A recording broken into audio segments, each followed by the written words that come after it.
Good evening. Welcome to the 12-Man podcast, live on Facebook, on the Red, on TalkSport, on Apple, Spotify, Deezer, anything else you can think of.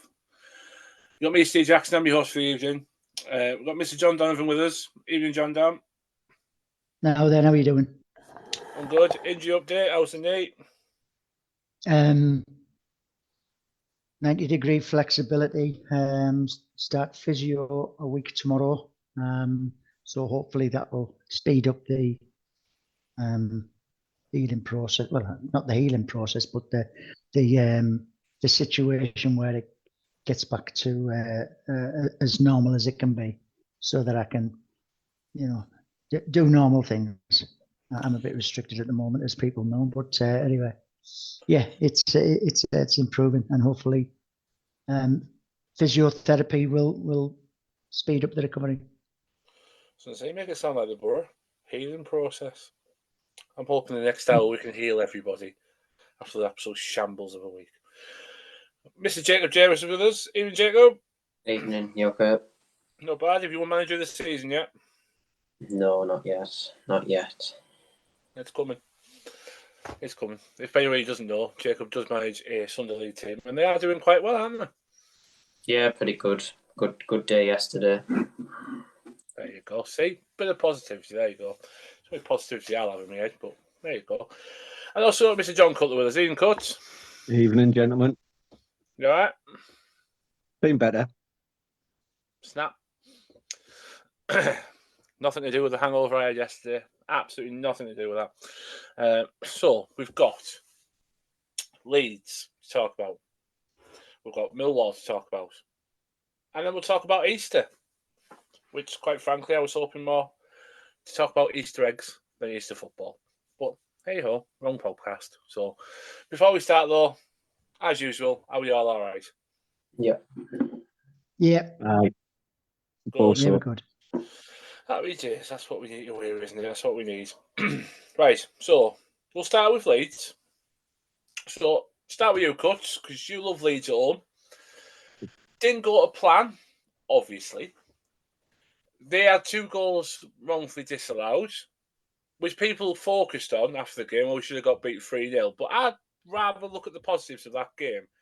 We fully merited at least a point from that second half. I thought we absolutely battered them in periods.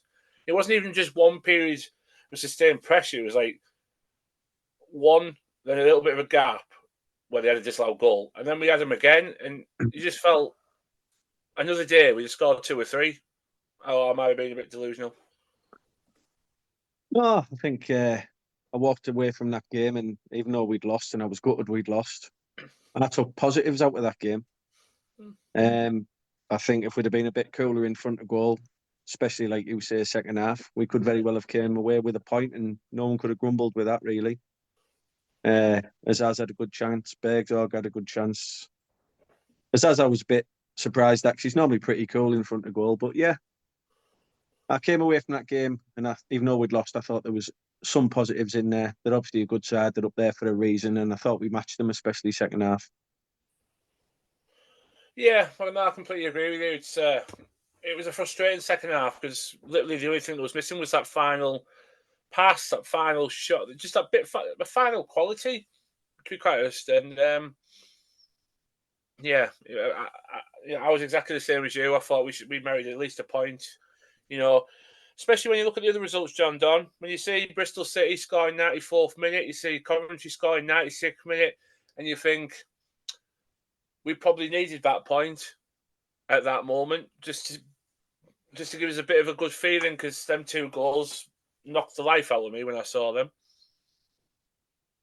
Well, that's what happens. You get a week where everything goes for you, and everybody's happy.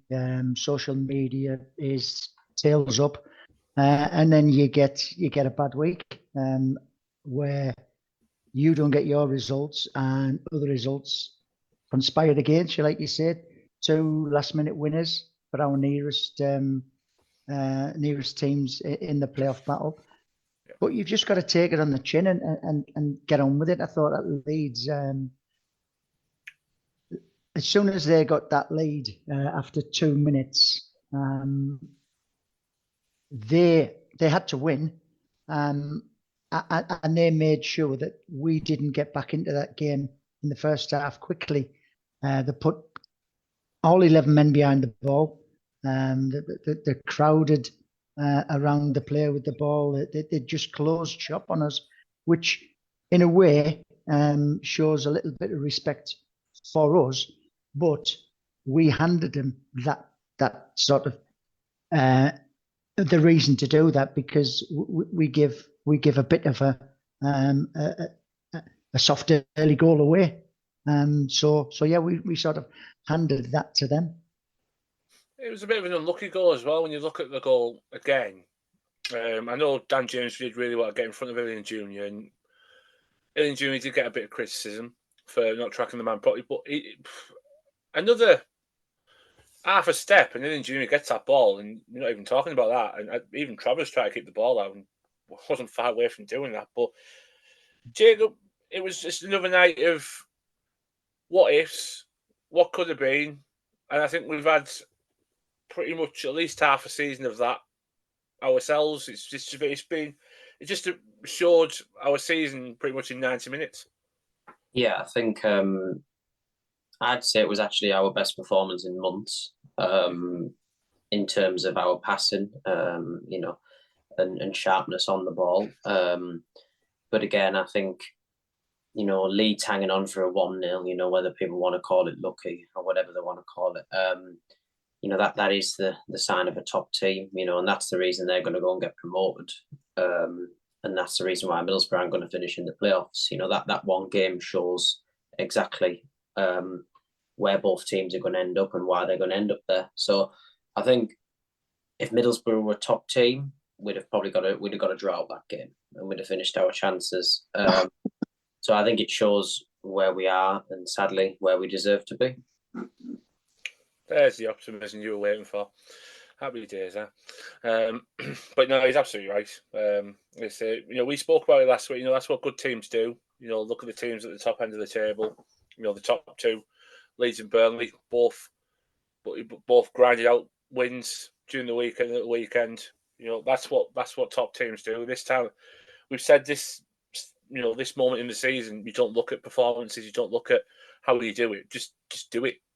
And they go over the line both times. So yeah, fair play to them. That's exactly why they are getting promoted. It feels awful saying fair play to them, but it's what it is. But the one talking point that came from it, I'll start with you, Coach. Iheanacho, we've all had an opinion on him, rightfully, wrongfully. He's too lazy, he's too this, he's too that.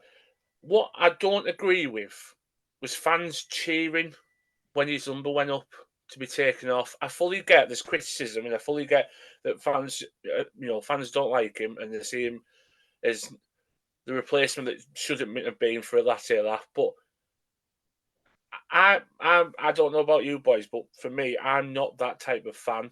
I'll leave it for outside the 90 minutes. 90 minutes, you've got to back him, and I felt seeing that, I wasn't happy with it. I'll start with you, Coach. Would I do it? No. But fans pay the money.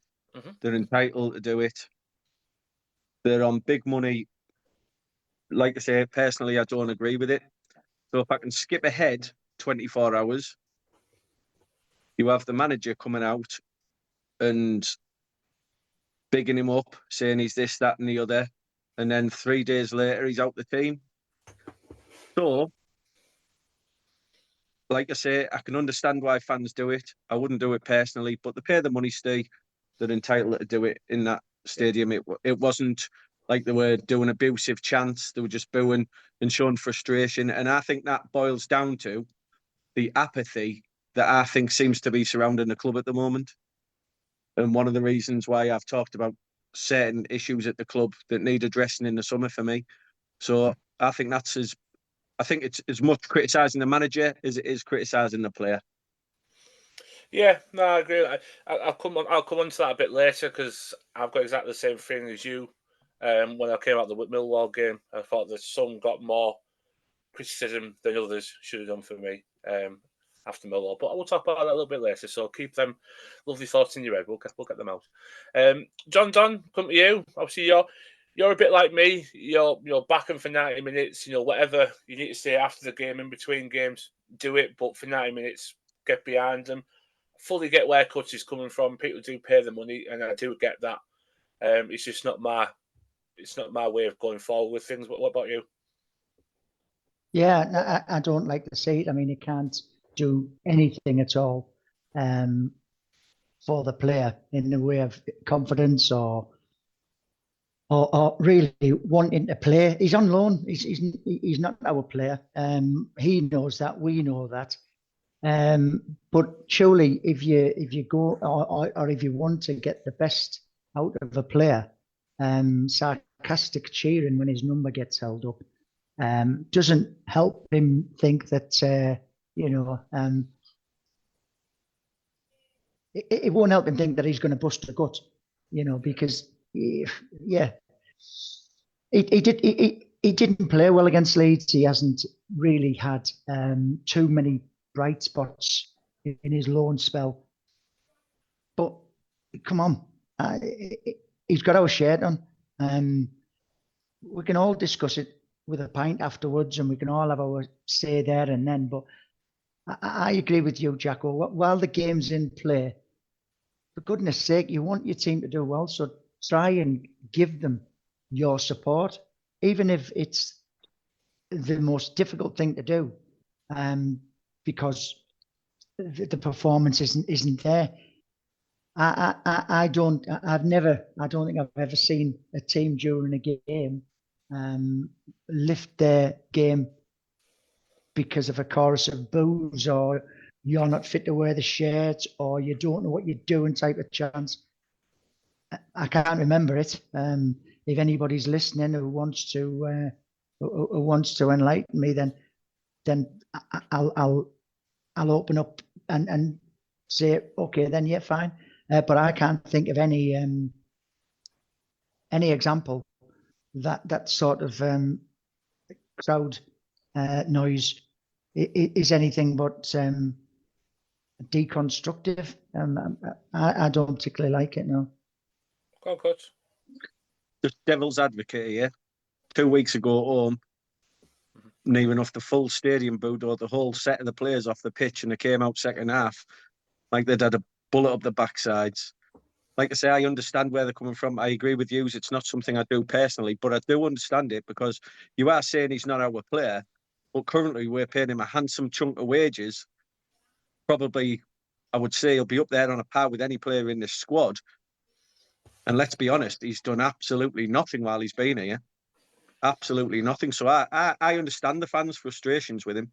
Like I say, I don't personally agree with it, but it happens. But to quote you last week, John, it's not his fault. That's what you said. It's not his fault about the wages and anything. That's not his fault. So really, we shouldn't be taking that out on him. That's not his choice. It wasn't our choice. Yes, I suppose you can say that we expected more from him because of the teams he's played for and at the level he's played. But it hasn't worked out. So yeah, fair enough. But can we not just support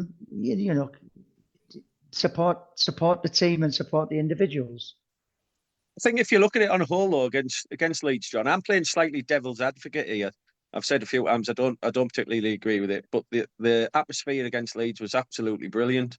The fans really did get behind the players, and I suppose you could argue that if you sit there and accept it, and you're saying about it's not going to help him, but at the end of the day, he's a professional footballer, like you've said, and we've all said he's played for some really big clubs, played at a high level. This is not what anyone at the club or fans will have expected from him. So do we just sit back and accept it? Would that go the same for the management, the chairman, the coaching staff? Do we just sit back and accept everything like that? I agree with you. For 90 minutes, we put it all on the board. But I think if fans aren't happy, I think they've got a right to show that they're not happy. Yeah, they are. And I didn't say they couldn't do it, but I was just expressing my opinion insofar as I don't think it should. I don't think it should happen. because I don't think it's helpful. But I'm not saying they can't do it. Exactly what platforms like this are for, right there. So no, fair play. You fully. I fully agree with where you're both coming from. Two characters. I'll bring Jacob on with this one as well. I'll see he'll pull out some stat which will actually just blow everybody out of the water and then go, oh God, yeah, he was right. Go on, Jacob. Floor's yours. No, like first of all, on the booing, again, I wouldn't do it, but I won't tell other people what they should and they shouldn't be doing. It's up to them. I think it was more disappointing because it was 1-0 with half an hour to play and we were still in the game. If we were 3 or 4-0 down, and it was game over, you'd maybe understand it a little bit more. But it was it was trying to turn that last 30 minutes into a positive, which again, as John Cutler said, it wasn't like they didn't get behind them for the last 30 minutes because they did, and our tails were up towards the end. But I think, again, like you said, Jacko, there's certain players on that pitch where I think Finn Azaz was worse than Iheanacho, and he certainly wasn't getting booed when he had the ball. Again, I've actually got a stat with Azaz. Azaz versus the current bottom half of the league is 10 goals and 9 assists. Azaz versus the current top half of the league, 0 goals and 2 assists. And I know obviously you'd expect better numbers against the worst teams in the division, but there is a big disparity between the numbers. And I think it shows that Azaz doesn't turn up when you need him to. So, I don't agree with putting it all on Iheanacho because I think there's plenty of others that had an off night. Azaz, Bergzog's finishing was poor. So, yeah, I don't think Iheanacho was any worse than anybody and than the others, especially in the attacking area of the pitch. I think Azaz is sometimes played out of position to accommodate other players. And I think we should stick with the best players. He excels on international level in his best position, and I think that's what we should do with him. Far too many times he's been played in a wide position rather than central, which I think is where his best position is. So I've read that. I've read those stats that you read out there. I've read them today on social media. And it does look pretty damning. But like I said, where would we be? Where would we be without his assists and goals this year? So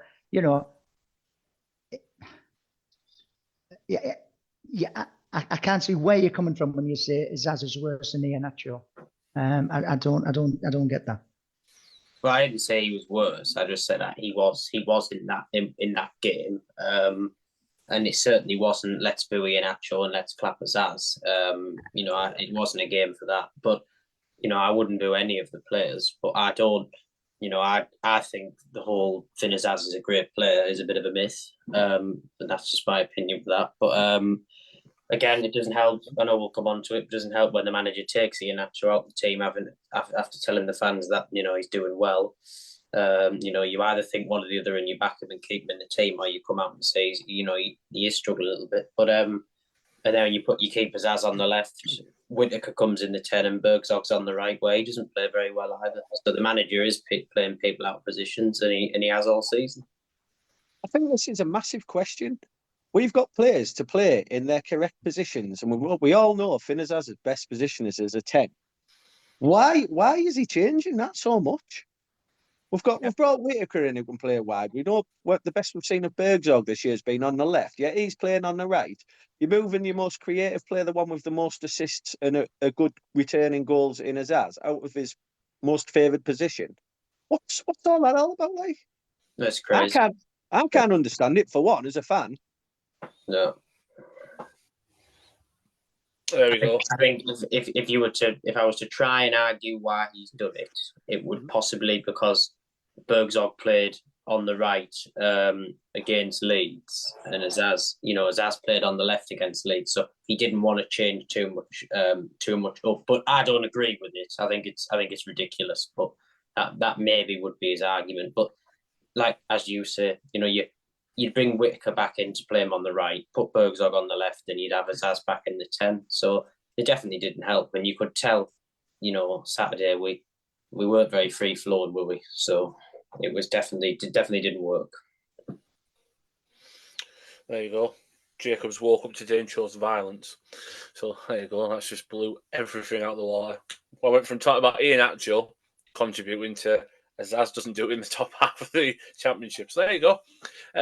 Well, we can always get back to Leeds because obviously there's plenty of talking points there. I mean, yes, they had 2 fair goals disallowed. I think they showed on the night, that when they want to sort of step up a gear, they can.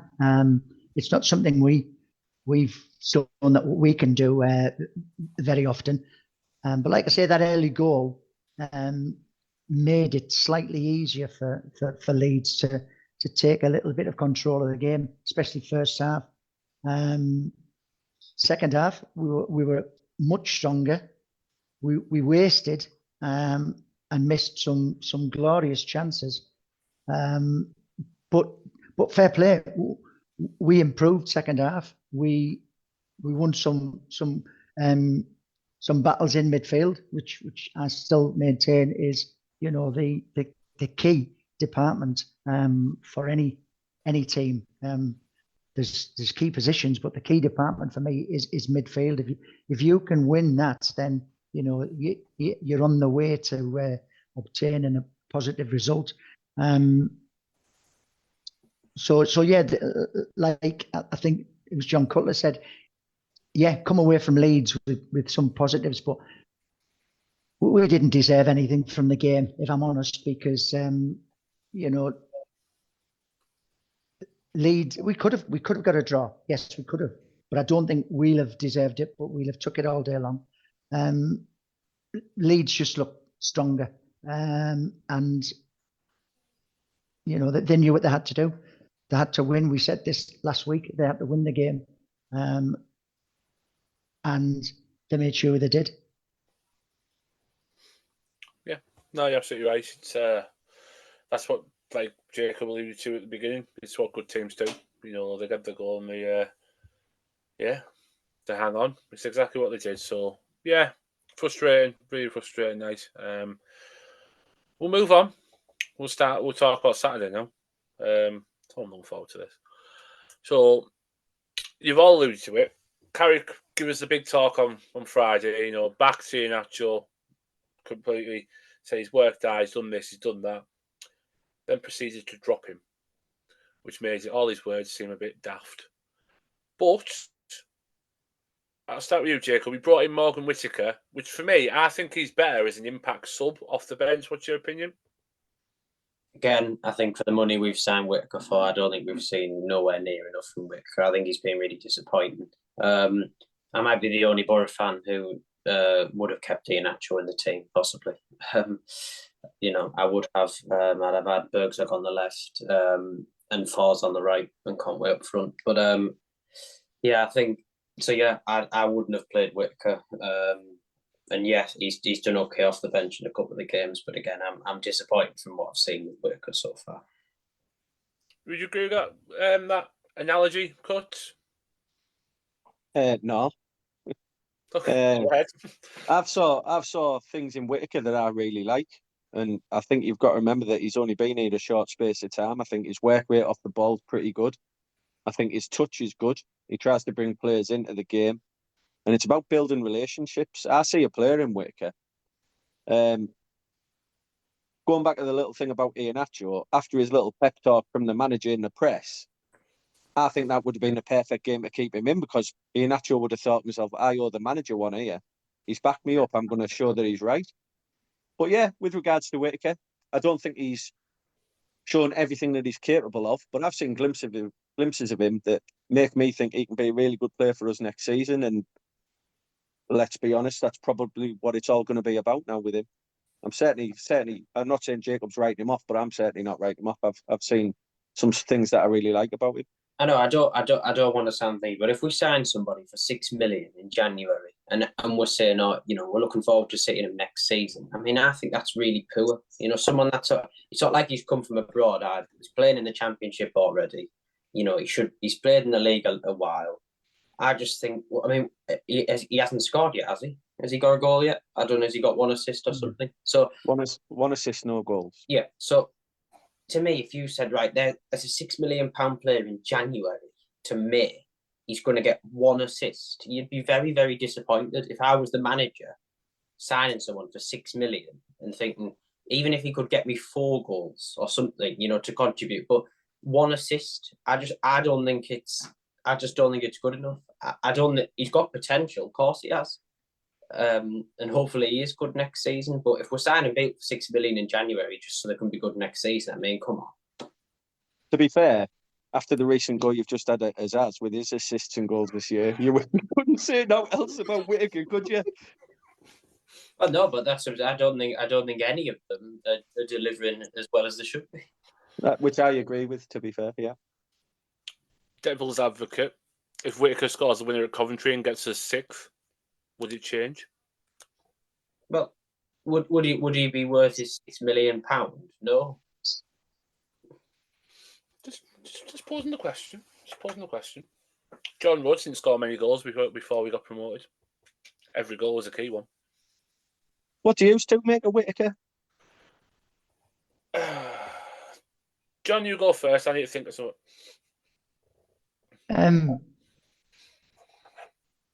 While he was playing for Plymouth, he was good in their team. He was a good Championship player. We saw what he could do against us.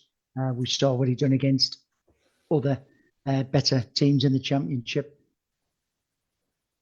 Now, it's easy to say, well, we paid 6 million for him. He should sort of start on a high.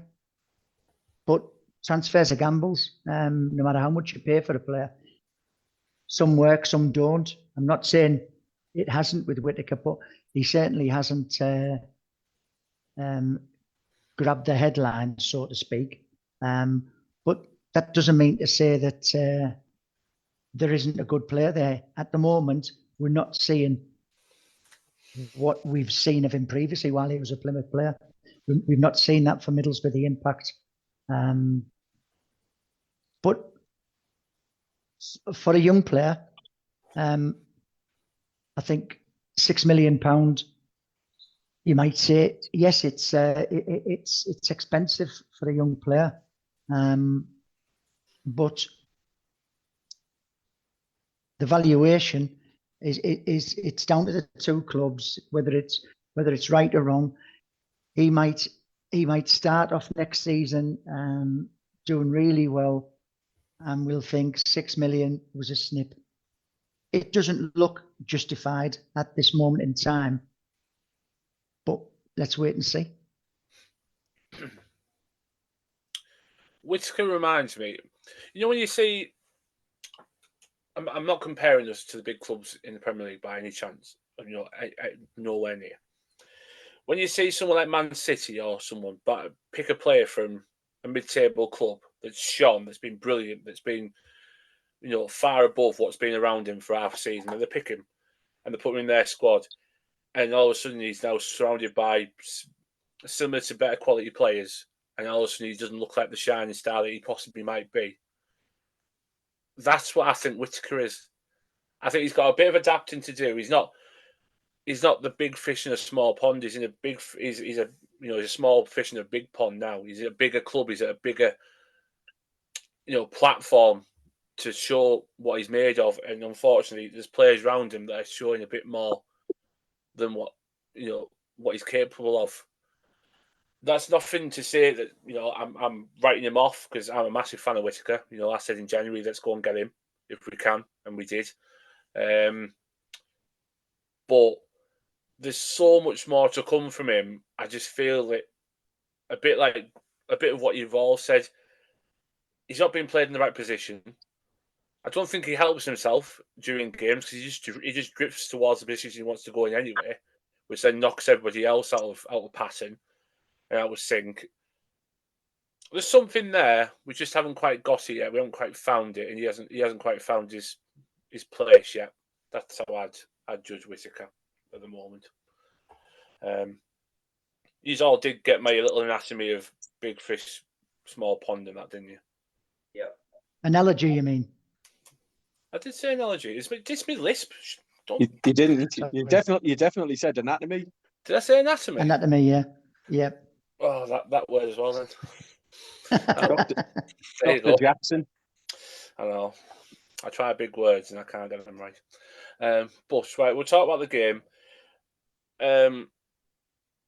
I know, JD, you said you didn't watch a lot of the game, so I'll leave you alone for a bit.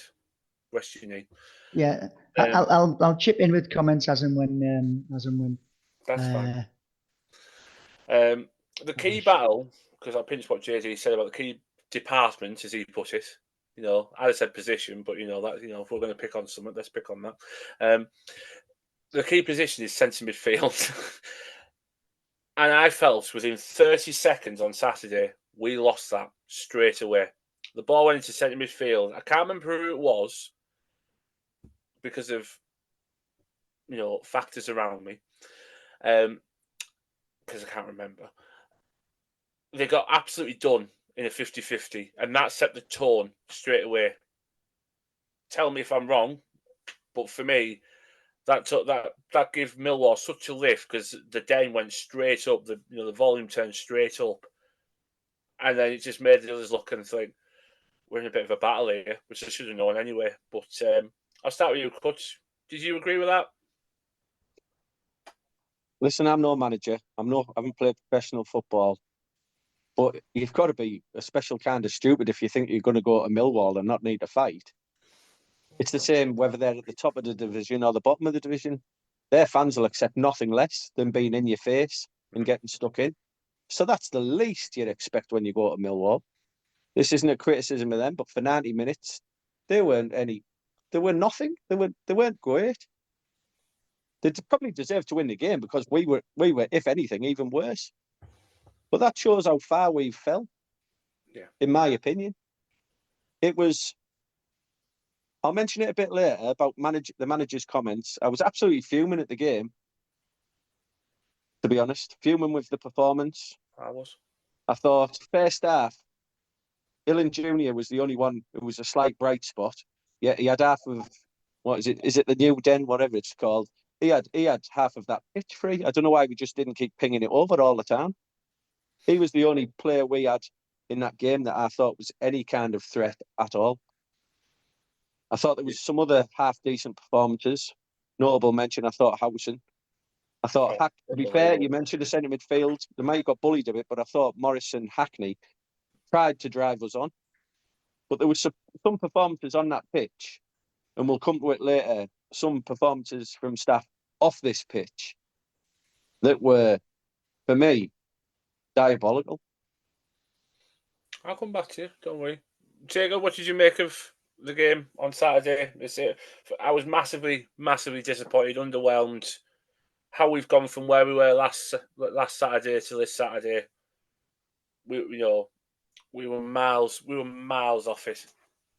Yeah, it was disappointing, obviously. But yeah, I sound like Carrick saying I'm bitterly disappointed. I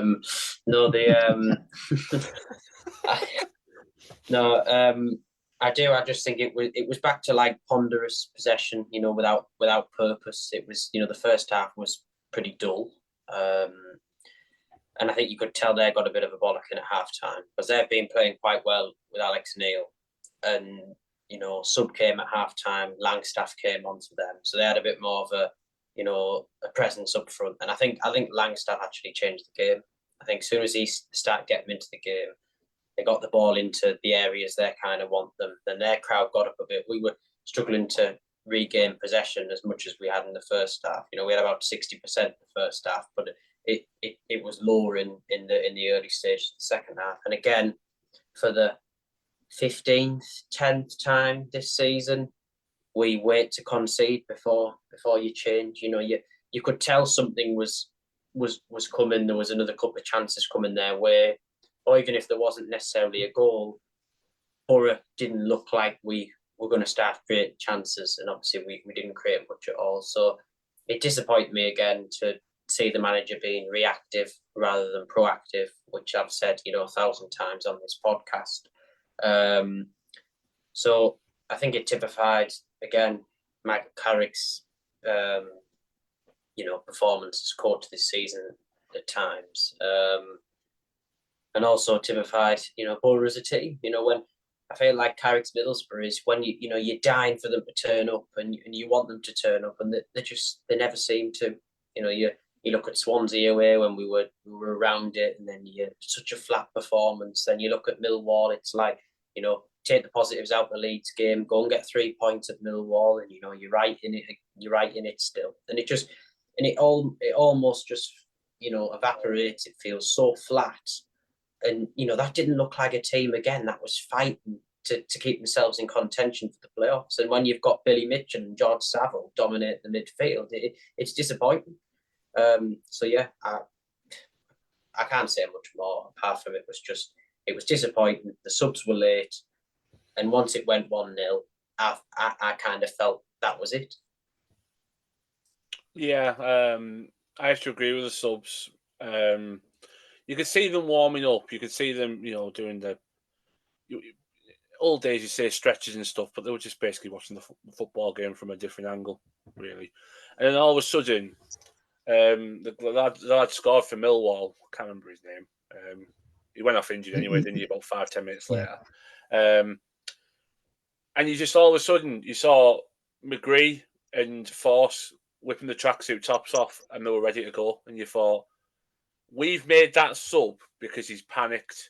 He looked like a pure panic sub because he brought off Whittaker and Bergzorg. I'm not saying both of them were brilliant. I'm really not. But it got alluded to earlier. Finn Azaz would have been my first one to take off that pitch. I'd have been straight off with him. He was horrendous on Saturday. He really was. You could see there was bits he was trying, but nothing was coming off. There was one corner he took. I think it was in the first half. He ballooned it straight out of play, and I thought, oh, dear God, where's that going? And I thought he either hits the first man or he goes too far with it. It's too either side. Just go in the middle for once, I was massively. I'm not going to say upset because I wasn't upset, but there's words I want to say and I can't. And I weren't happy. I was far from happy leaving the Den on Saturday. It felt like a big game. The fans knew it was a big game. The fans turned up in numbers. There was nearly 3,000 Boro fans there on Saturday. That's a mega effort on towards the end of the season, middle of the month. Tickets weren't cheap for that game either. And the players, not for the first time this season, let us down. They let us down so badly. So badly.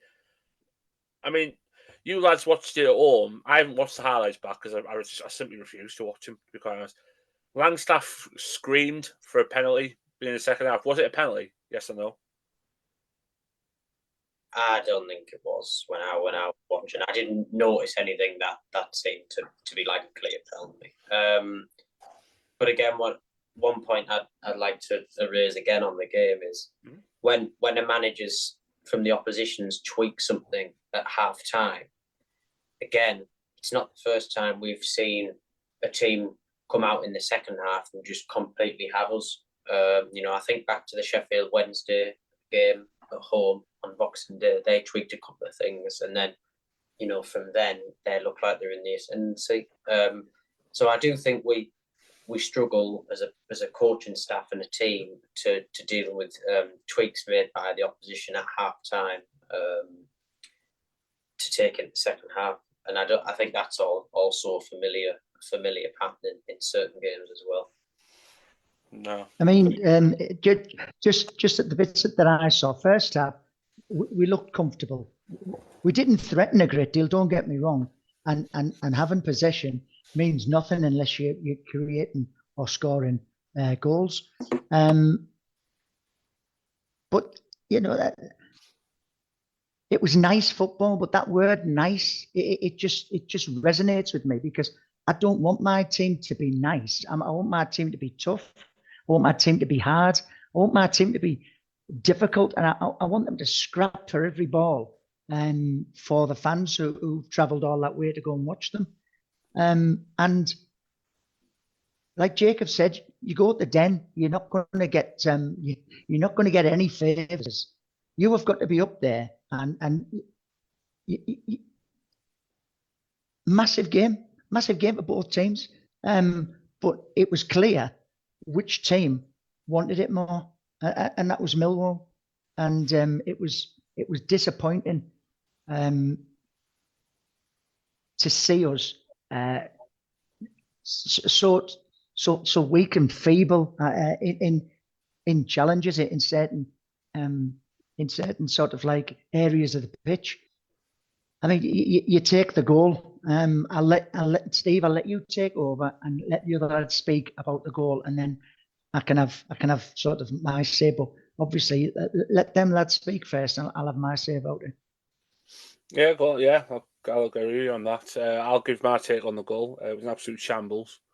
Vandenberg turned into a statue. Just watched it happen. Turned his back on the ball when I felt. I'm not saying he would have made any difference, but someone like a Neto Borges, I can't believe I've just said that. You just thought he just flew out at the ball to try and put a block in or something.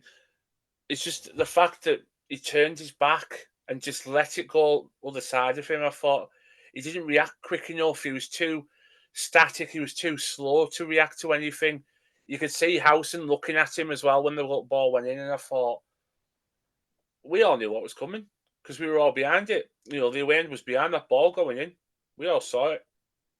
And as soon as the ball hit the net, unfortunately, I thought, I can't see it. The way it was, I couldn't see us getting back in that game. I really couldn't. That's how bad we were. But, Cuts, I'll start with you.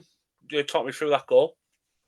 Well, I think it's interesting that both the goals from last week, for the first one you mentioned Dylan Jr., and for the second one there you've mentioned Vandenberg, and nobody's mentioning Dijksteel for both goals. How easy was it to get past him? The first one, he left acres of space in behind him against Leeds. And then on Saturday, beaten far too easily for me. Personally, I like him. I don't think he's good enough to be starting every week. I don't mind him, no, but let's be honest, both goals came from that side, and he didn't defend them, either of them, well enough. The ball came in at quite a pace, so the original clearance that I saw Vandenberg getting a bit criticised for, I think is a little bit unjust. Turning your back on a shot has always been my pet hate, and you've heard me talking about another centre back we have that used to do it constantly.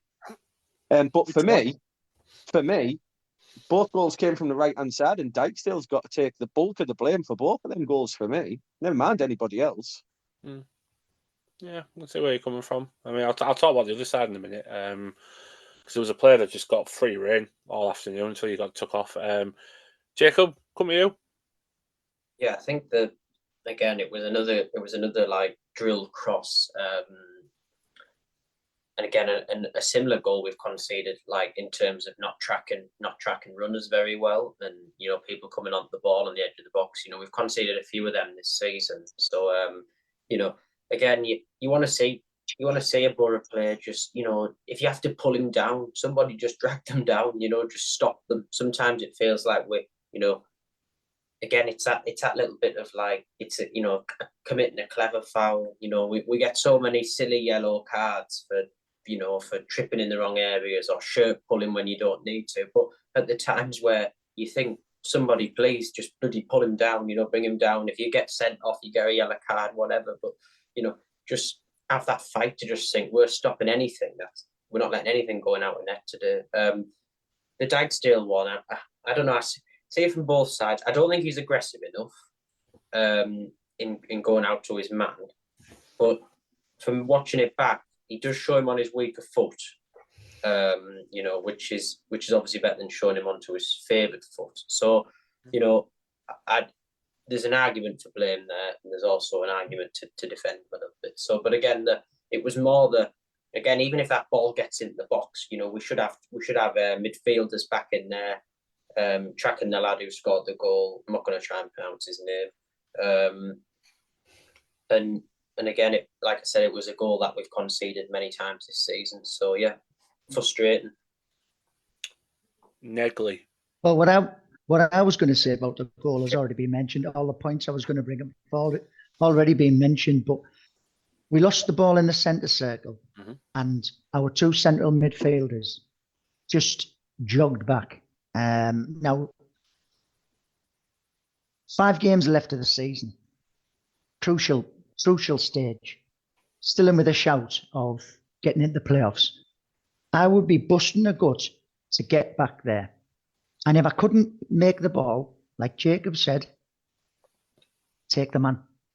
Take your card. You've got to. Yeah, it's absolutely imperative that you stop the other team. And then, Dykesdale, he just hangs a lazy leg there. I think he could have been more effective. Ball comes in, Rav gets a boot to it. It falls to their play, straight to their play. It could have went, it could have went anywhere really. And then, like John Cutler says, he comes out and he turns his back. I mean, that is shocking. It's a leather object filled with air, right? And it's not going to hurt you that much, or it might hurt you for 10 to 15 seconds. You should be fronting up and you should be trying to block that. And that's. I want to see quality in my team, but first and foremost, basics. It's got to be desire. It's got to be fight. And second half, Millwall with a team that showed that, and they got the just result. They got the just desserts because they fought for the win. Yeah. And like I said, there's no team in the Championship who's going to give you the points on a plate. Well, Middlesbrough sometimes, but there's no team in the Championship who play against us who's going to give the points on the plate. You've got to fight and you've got to scrap, and it's something that we do lack for a vast majority of the games we play. We lack that desire and fight. Yeah, absolutely right. There's so many issues I had with Saturday's performance. When you see George Honeyman dominating one of the wings, Paul Alien Jr., he didn't have the greatest of games. I fully get that. But what help did the boy get? He didn't get any help on that side. He got absolutely none because of the lack of positioning by the players in front of them, which was so frustrating, and it was awful to watch. It was awful to be there. I didn't enjoy the 90 minutes. I enjoyed the day out. The day out was class. Probably enjoyed it, but the 90 minutes absolutely ruined it. And I walked out. I watched the players walk towards the away end. I thought, I can't even look at them. I can't. Like, you put no. I'm not going to say they didn't put any effort in because that's very unfair. I always find that a very unfair comment to say about a player, but the fight and the desire, I didn't see it. And like you just said there, John, you've got 4 or 5 games to go. You should be giving absolutely everything. Especially this time of the season. I fully expect 100% regardless, but this time of the season, you think, I want to extend my season by at least 2-3 games. These are the moments where I've got to really put it in. There was just times on Saturday we just didn't. And there was 3,000 behind that goal that give everything for them lads. And we were just left absolutely gutted, disappointed. The thousands at home that watched it. It was proper demoralising.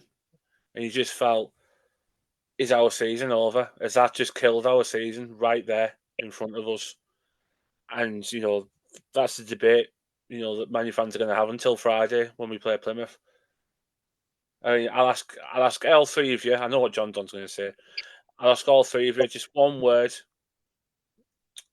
Is that it? Do you think that is it? John Don, just get out of the way and say no. Go on. No. There you go. Come to you. No. Wow. Jacob, come to you. Yeah, I don't think we'll be making the playoffs now, sadly. Yeah. That's how I feel. Will my opinion change by Saturday? Yeah, probably would.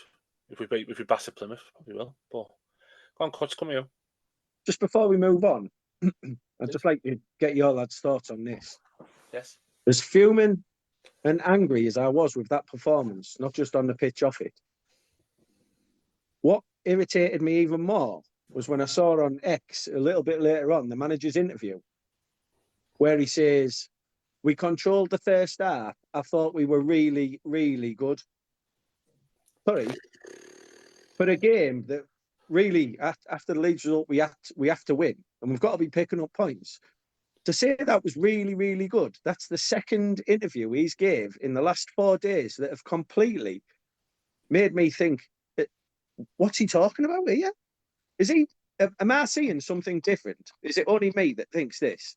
But No, that's no. 2 interviews he gave that I've thought, I don't know what he's, I have no idea what he's watching.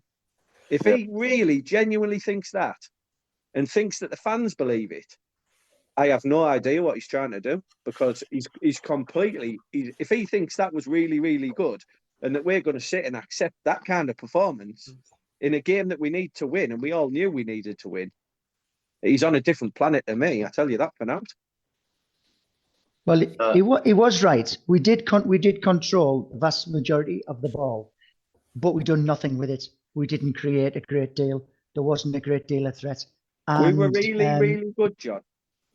No, I'm not. I'm not saying that. But what I'm saying is, he said we controlled it, and we did. But do you know what? It doesn't matter. You can have 99% possession, if it's just aimless balls across the park, keeping possession, not doing anything that will put the opposition goal mouth area in any danger.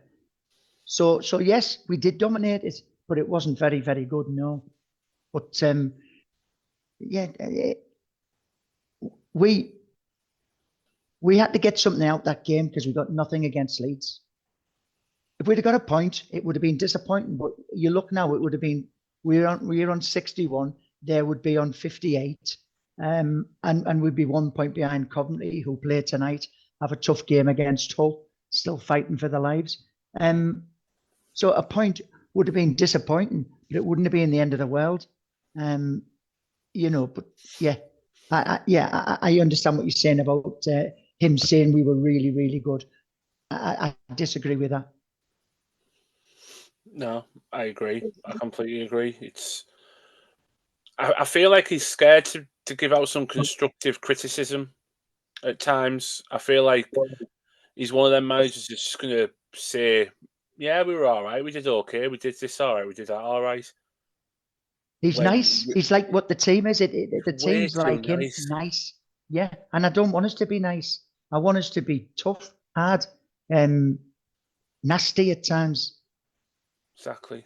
The thing is, he doesn't have to come out and, we don't want him to come out and say, like, he's crap, it was rubbish, we're not very good, we've got no chance, the playoffs is up. Of course, you don't want your manager coming out and saying that, because if your manager doesn't believe, nobody believes. But, as fans, you just want a bit of honesty, like, even this season, out of all the bloody bad days we've had, he's never ever come out and went, that was unacceptable, and me and the players, we do apologise. This is a difficult moment, but it almost always seems to be just like, watered down, as if it was like it wasn't as bad as you all think. We just didn't quite find that moment. We had, and you just think, well, he's told us as the fans we didn't find the moment. That's his line. We didn't find the moment. So he's told us that 25 times this season. We didn't quite find the moment. At what point do you start questioning whether this moment, do we actually have this moment in us? Because if you're not finding it 25 games in the season, we obviously don't have these moments in us enough. So, it's almost like it's very, it's anyone who thinks we're in crisis is, is an idiot. I just find it a bit patronising at times, to be honest. Yeah, I agree. Like I said, you don't want him to be all nicey. You do want him to come out and it's exactly what Jacob said. Just say it how it is. That's all we ask for, a bit of honesty. I'm not saying go as far as what Pulis did and pick out individuals and slate them in the press. You don't want that. Of course you don't. But I think it's a fair assessment to come out and say we weren't good enough today. There's nothing wrong with saying that. Thousands of us say it on a weekly basis. When we've been beat like we have on Saturday, we come out and say it wasn't good enough because Saturday was nowhere near good enough. If he had said that Saturday night to BBC T, Sky Sports, whoever it was, I'd have gone fair enough. Fair enough. He's seen exactly what we saw. Yes, he'll have all the people coming out and going, "Why don't you do something about it then?" Yeah, fair enough. But I'd rather him just come out and just say, "You weren't good enough, boys. You weren't good enough." The time of the season where the fans wanted you to be good enough and to just give that extra 5%, you didn't. And that's what's going to cost us at the end of the season. It's going to make us all finish the season on the 3rd of May. And that's how it's going to be, unfortunately. It's a bit of a sickener. Especially a week ago, we were all sat here going, we're 5th in the league and we're all right here. This, I could see us getting this. 3 wins, I think we'll do it. Now, I don't know if 3 wins actually get us in, and that's me being truthful. So, yeah. The only thing I agreed with him over the weekend is when he said that we're not out of it. We're not. Do I think we'll do it? I don't think we'll do it. Mm-hmm. But have we got a chance of doing it? We definitely do still have a chance. Now, we've talked there about wide players not getting protection on Saturday. Correct me if I'm wrong. We're bringing players on and keeping exactly the same formation in games, week in, week out. Why not bring on, for example, McGree, play 3 across the midfield, spread them out a little bit, give a little bit of cover for the 2 fullbacks, and play 3 in midfield, and then play Whittaker and Azaz behind Conway. With just bringing on like for like. There's not much difference between a lot of them players. Why not change the system? I don't think he's done it once all season. And we're coming up a game. What was it? 42. We're coming in at one Friday. 43. That's not good. It's not good enough for me. You can't just keep doing the same thing week in and week. We must be so easy to plan for because we don't do anything different at all. You can't keep polishing the same turd every week and hoping that it comes out sparkling. You can't. It just doesn't happen. We've got some good players in that squad. We have got some good players in that squad, and whether I don't care if you'd agree with me or not, it's my opinion. We are underachieving. Now, so if we're underachieving, for me, it all boils down to one man who's now spouting off a load of rubbish in the press and not making changes during the game. You've got there's no difference between us and Millwall and Alex Neil. Who I wouldn't have here as a manager, but we both needed to win the game. He's making 4 changes, and we've got people twiddling their thumbs on the sideline while the fans are pulling their hair out. People getting up at 5:30 in the morning to go all the way to Millwall because they want to do it. They're not forced to do it. And then they come out afterwards and say what he said. No, I'm not having it at all. No, I agree with that. It's right. When you look at the likes of, sorry, this sounds disparaging. I don't mean it to be, but Millwall and Bristol City, with their sort of, shall I say, lesser budgets, and that, they're on level points, Millwall and Bristol City are 4 points ahead of us. It really is. It's about. We've got a good set of players. It's about getting the best out of that, and we've done that sporadically this season. We haven't done it on a consistent basis, and for us still to be in with a shout of getting into the playoffs with 4 games left after the season we've had, it's crazy, really. We shouldn't have been anywhere near it because of the points we've dropped and goals we've given away and points dropped from winning positions. We shouldn't have been anywhere near it, but the fact of the matter is we're still in with a shout, and that's amazing, really. Yeah, no, I agree. And you know what? It's not disrespectful what you said there, because if you look at our summer business last year, we bought Tommy Conway from Bristol City to give him the step up, and all of a sudden we're 4 points behind where he's left. He even said, I've come here to play Premier League football. which he obviously felt he couldn't get with Bristol City. He felt he couldn't achieve that. He felt coming here would help him push to say that, and do that. But we're 4 points behind them. We shouldn't be. We should be nowhere near the teams that are around us. Blackburn and Watford are only 4 points behind us. Look at the run that Blackburn are on. He won the first game in God knows how long. They shouldn't be anywhere near us. Look what we did to them last Friday. So dominant, so easy. No, I'm not having it. I do think we have a better squad than Millwall and a better squad than Bristol City. We do, but we're not performing as like we have. We've got a better squad. Everything about us is better, apart from the people that are in charge of it. That's as simple as that. I'm so glad you said that. I was just going to say, if we've got a better squad, we've been backed financially by the owner for a championship club. And if you'd have said to any fan, with 4 games left, you'll be level on points with Millwall, who sacked their manager halfway through the season, which is another narrative that I don't agree with who we're going to get in to replace him, is nonsense. I want him to succeed, but I'm not going to sit here and praise him when I think he deserves criticism. That's not what I'm here for. That's not what you lads are here for. I'm going to say what I think, and he deserves criticism. And I'll repeat it again. If we don't make the playoffs, I'd sack him. 100% I would get rid. To say we can get managers in, Sunderland employed an unknown at the start of the season. Their squad's no better than ours. What are the 15 points ahead of us? That's a joke. Absolute joke. 16. There you go. It's a joke. It is. You're absolutely right. You're absolutely right, and that's why I've said it for months. Anything apart from promotion is absolute failure, and not even making the playoffs is unthinkable. To be quite honest, the time and effort they put into that squad to put it together, exactly what he wanted, exactly. Yeah, fair enough. We've lost some players along the way. We've lost Latte Laugh. We've lost Ben Doak now for the rest of the season. With the injury. That probably has harmed us a little bit, but still, that squad is more than good enough. You look at the names we've got in that squad. We are nowhere near where we should be, and that's the most disappointing thing about all of this. 100%.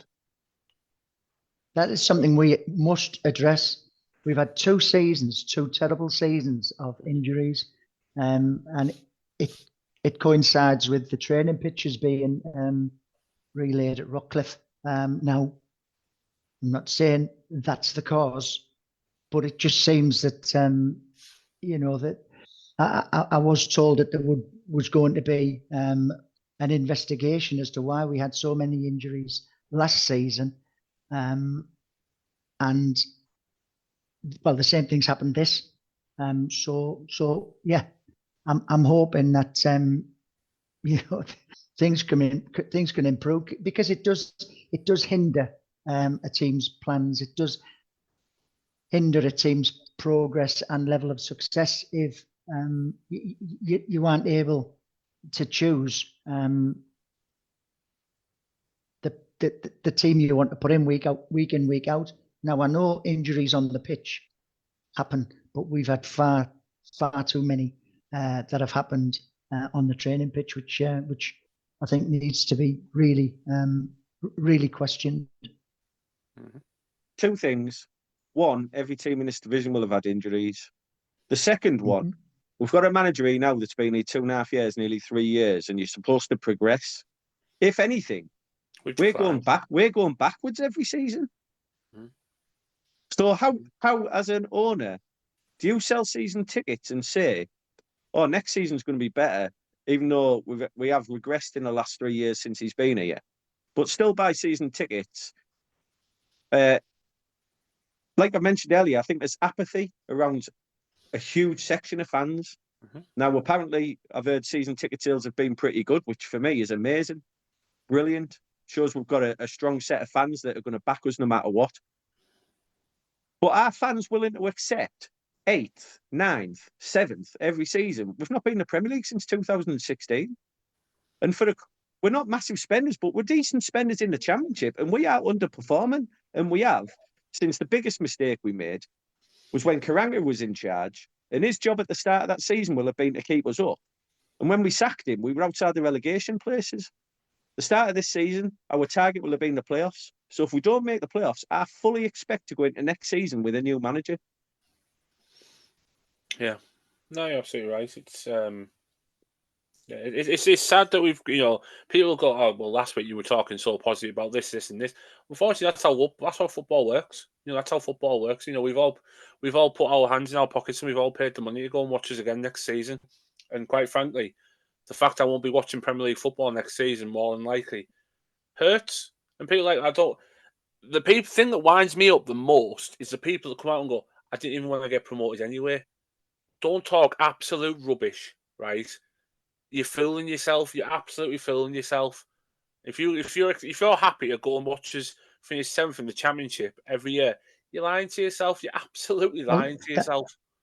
That's a lack of ambition anyway, isn't it? If you're saying you don't want to go up, that's a lack of ambition, which some fans are calling the club for.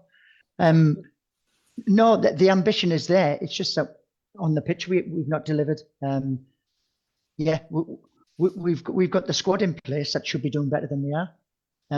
But let's hope next Tuesday when we do this podcast instead of Monday, obviously, because we'll have had Sheffield Wednesday. But next Tuesday we'll have had a better week and we're a bit more positive. Exactly. I'm glad you said that because I would have finished in about a few minutes and gone, yeah, I'll see you again next Monday. I'm like, no, you won't. But no, you're absolutely right.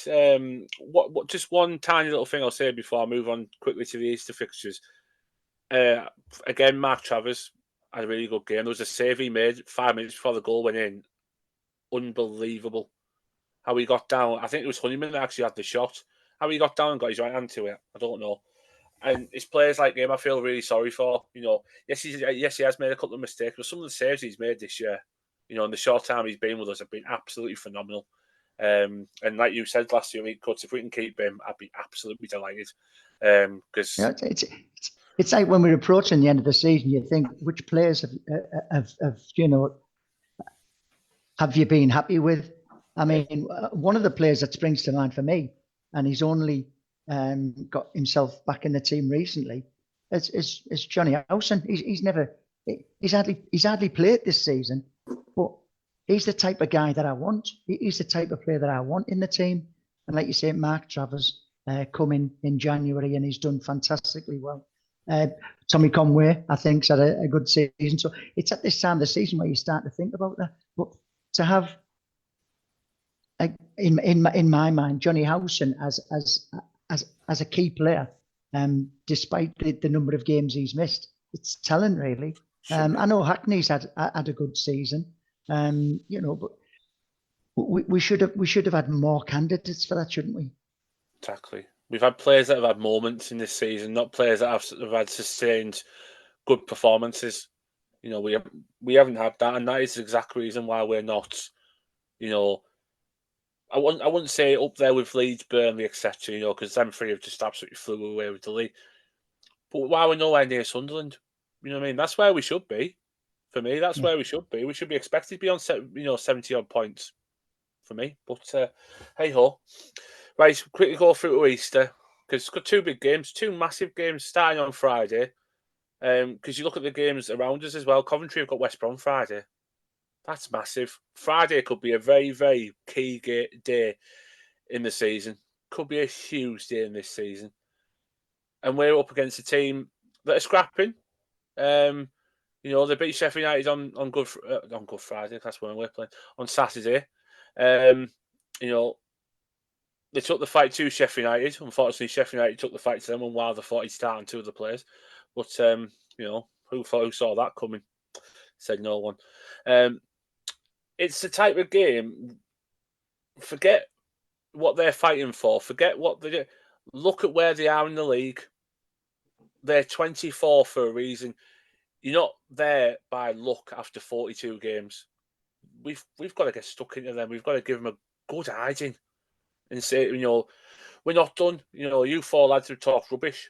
We're not finished yet. We're nowhere near finished. I'm looking forward to being there on Friday.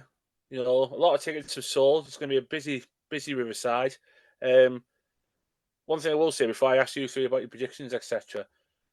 The Red Faction are raising, as they do every year, Easter eggs for kids that can't, obviously, are not in the position to afford them from families and friends and things like that. And the pictures they've put out over the last few days, there's been hundreds that have been donated. It's a massive effort. Well done to the lads. And if you can, and you can help them, please do, because they've got so many that can give out to kids over this Easter period as well. So, yeah, fair play to them. But, John Don, I'll start with you, because I heard a little rumour Friday we may see someone at Riverside. Can you confirm or deny that? No, I can't confirm it. I don't know what I'm doing Friday. I want to see how this goes. I'd love to be there. I'm itching to be there. I'm sat at home watching the games on the TV, and it's frustrating. I prefer to be to be there, to be involved, and you know, I don't know. I don't know is the honest answer. I don't know whether I'll be there or not. Keep an eye on the socials, people. You may see a rare sighting of a John Donovan on the North Stand on Friday, which would be amazing. Amazing to have him back. What he means is he'll wait and hear what the wife has to say first, innit, John?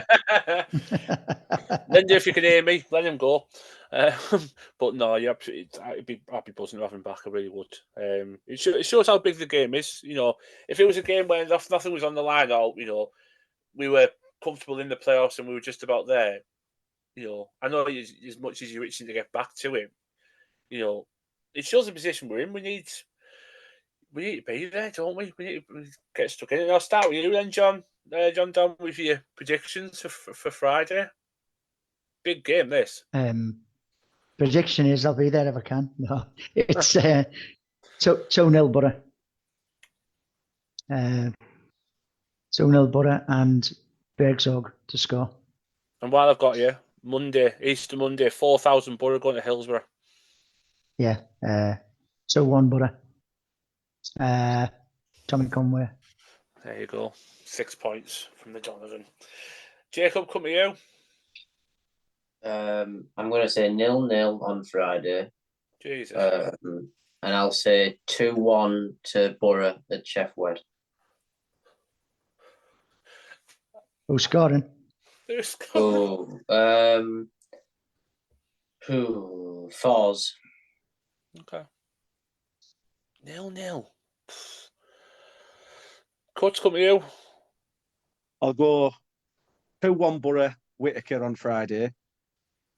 And I like the positivity from you about Sheffield, but they haven't won a game since Christmas at home. So I'm going to go for 2-1 Sheffield Wednesday and Windass. Jesus. Well, that's worse than 0-0. I never get them right, to be fair. So let's hope that continues on Monday. I'm going to go 3-0 Boro Friday. As that's to get a goal. And I'm going to go 1-1 at Hillsborough. I'm going to do a Dally special. 1-1 at Hillsborough. 4 points. And, oh God, I don't know. Hackney to get a goal.